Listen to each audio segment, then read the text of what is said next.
आगे चलते हैं। जैसे ही हम आगे आए और यहाँ तक का जो भाग कहलाया, यहाँ से यहाँ तक का भाग कहलाया, वो छोटी आंत कहलाता है। क्या कहलाता है? छोटी आंत। तो छोटी आंत का कार्य क्या है? तो ये भोजन का 80% पाचन यहाँ तक खत्म कर देती है। क्या कर देती है? 80% तक पाचन जो होता है वो छोटी आंत में हो जाता है। इसके बाद चलते हैं हम शुद्रांत्र, अग्र शुद्रांत्र। क्या आता है? अग्र शुद्रांत्र। और अग्र शुद्रांत्र जो चलता है वो यहाँ से चलता चलता यहाँ तक आता है। कहाँ तक आता है? यहाँ तक। और देखो आप, ग्रहणी जो है पाचन का काम करती है, यानी कि मुख्य रूप से पाचन में भूमिका कौन निभाती है? ग्रहणी। उसके बाद अग्र शुद्रांत्र का नाम आया, और अग्र शुद्रांत्र क्या करता है? अवशोषण, यानी कि जो बचा हुआ भोजन है जिसका पाचन नहीं हुआ उसका अवशोषण कौन करेगा? अग्र शुद्रांत्र उसका अवशोषण करता है और थोड़ी देर वहां पर रहेगा। उसके बाद में भोजन कहाँ जाएगा? शुद्रांत्र में। कहाँ जाएगा? शुद्रांत्र में। और शुद्रांत्र में जैसे ही भोजन गया तो वो भी क्या काम करेगा? अवशोषण करने का, यानी कि जो भोजन छोटी आंत में प्रवेश किया था, छोटी आंत में भोजन के आने के बाद ग्रहणी नाम का एक हिस्सा था छोटी आंत का, उसने भोजन का पाचन किया और लगभग भोजन का 80% पाचन की क्रिया जो है वो ग्रहणी में खत्म हो जाती है। उसके बाद अग्र शुद्रांत्र जैसे ही आया, अग्र शुद्रांत्र ने क्या काम किया? तो अग्र शुद्रांत्र का एक काम होता है कि जो बचा हुआ अपचित भोजन है उसको वो क्या कर रहा है? अवशोषण कर रहा है, अवशोषित कर रहा है। उसने उसको पचाया है और आगे बढ़ाने, ग्रहणी ने आगे बढ़ाया तो अग्र शुद्रांत्र ने उसको अवशोषित किया। फिर इसके बाद में शुद्रांत्र ने अवशोषित किया। और शुद्रांत्र कहाँ तक होता है? तो हम कह दें कि साहब यहाँ तक होता है, शुद्रांत्र यहाँ तक होता है। इसके बाद जैसे ही इधर आए हम, यानी कि हम कहते हैं कि यहाँ तक होता है। अब यहाँ तक के बाद में आगे बढ़े तो बड़ी आंत का हिस्सा स्टार्ट हो गया। किसका हो गया? बड़ी आंत का। और जैसे ही बड़ी आंत में घुसेंगे तो पहली यहाँ पर किण्वन क्रिया द्वारा भोजन का पाचन होता है। क्या होता है? किण्वन क्रिया द्वारा भोजन का पाचन होता है। किण्वन क्रिया क्या? कि यहाँ पर जो उपस्थित जीवाणु होते हैं, हमारी बड़ी आंत के अंदर जो जीवाणु होते हैं, वो जो अपचित भोजन आता है उसके साथ जितने पोषक तत्व वगैरह रह जाते हैं, उनको एक किण्वन क्रिया के द्वारा वो जीवाणु खा जाते हैं। उस भोजन को क्या कर जाते हैं? खा जाते हैं। अब बताइए आप, जैसे ही भोजन जो आपका अंधनाल था, यहाँ से क्या चला? ये अंधनाल। क्या चला है? अंधनाल। तो अंधनाल में ये भोजन का पाचन हुआ। फिर आया वृदांत्र। तो वृदांत्र के देखिए आप कितने भाग हैं? 4 भाग। तो यहाँ से आपका क्या चलेगा? वृदांत्र। और वृदांत्र का जो फर्स्ट वाला भाग जाएगा वो क्या है? ऊपर चढ़ रहा है ना, छोटे से बड़े क्रम की तरफ जाते हैं तो अपन गणित में क्या कहते हैं? आरोही कहते हैं। तो ये वाला भाग क्या हो जाएगा आपका? आरोही। क्या हो जाएगा? बड़ी आंत का ये वाला भाग आरोही। फिर इसके बाद में ये चल रहा है आडा आडा आडा आडा, तो ये काय होगो? तो ये हो जाएगा आपका अनुप्रस्थ। कौन सा भाग हो जाएगा? अनुप्रस्थ। फिर इसके बाद ये देखो आप, ये ऊपर चढ़ा था तो आरोही था, लेकिन ये वापस नीचे उतरा तो क्या हो जाएगा? अवरोही। तो ये कौन सा हो गया आपका? अवरोही।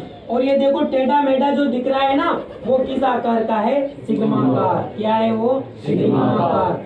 तो भोजन जो चलता है वो मुख से लगाकर, और ये यहाँ पर क्या दिख रहा है आपको? मल द्वार। क्या दिख रहा है? मल द्वार।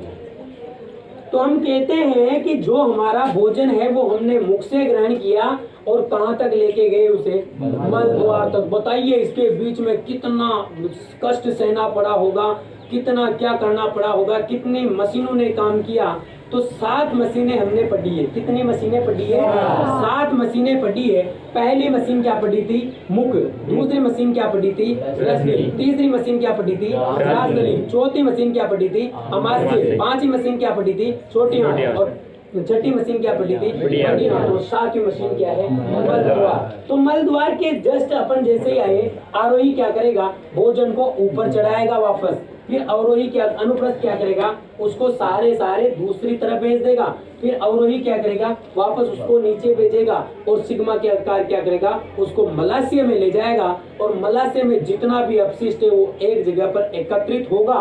फिर आ जाता है मलाशय, और मलाशय में जैसे ही आपका अपशिष्ट इकट्ठा हुआ, उसके बाद गुदानाल जो कहाँ होता है? अंतःस्रावी। अंदर होगा। और मल द्वार जो का होता है बाह्य स्वनी, तो बाहर से भी पेशी होती है, अंदर से भी पेशी होती है, तो दोनों के बीच यानी कि अपशिष्ट को मलाशय के अंदर जो अंतःस्रावी पेशी होती है ऊपर नहीं जाने देती वापस, और जो मल द्वार होता है वहां पर बाहर की तरफ स्वनी होती है वो उसको बाहर नहीं निकलने देती। बीच में मल द्वार में क्या भरा रहता है? अपशिष्ट भरा रहता है, जिसको आप अपनी स्वेच्छा से, आपकी इच्छा से जब चाहे तब अपशिष्ट को बाहर निकाल सकते हैं। तो ये है दोस्तों पाचन की क्रिया, ये है आपकी पाचन की क्रिया। अब हमने क्या क्या पढ़ा, क्या क्या नहीं पढ़ा, तो मेरे हिसाब से यहाँ तक अपना पाचन तंत्र खत्म हो चुका है।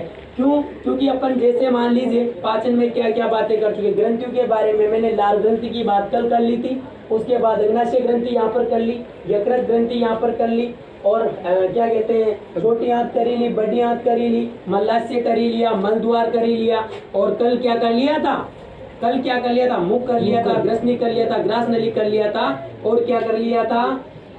मलाशय कर लिया था। तो यहाँ तक हमारा पाचन तंत्र खत्म होता है। इसके लिए अब आपसे मैं एक दो क्वेश्चन पूछता हूँ। सबसे पहले हमने पाचन की परिभाषा देखी, तो पाचन की परिभाषा में एक बार पहले रिवायत कर चुका हूँ। इसके बाद मैं चलता हूँ कि आपसे ग्रास नली की मुझे लंबाई पूछनी है। ग्रास नली की लंबाई कितनी होगी? 8 से 10 मीटर। शाबाश। इसके बाद कहें हम कि साहब मुझे ये बताओ आप आहार नाल की लंबाई कितनी होगी? बताओ आप क्या होगी? अरे भैया ग्रास नली की लंबाई 25 सेमी होती है, और ग्रास आहार नाल की लंबाई कितनी होती है? 8 से 10। तो इसकी जगह पर क्या आएगा? आहार नाल आएगा। गलत मत बोला करो।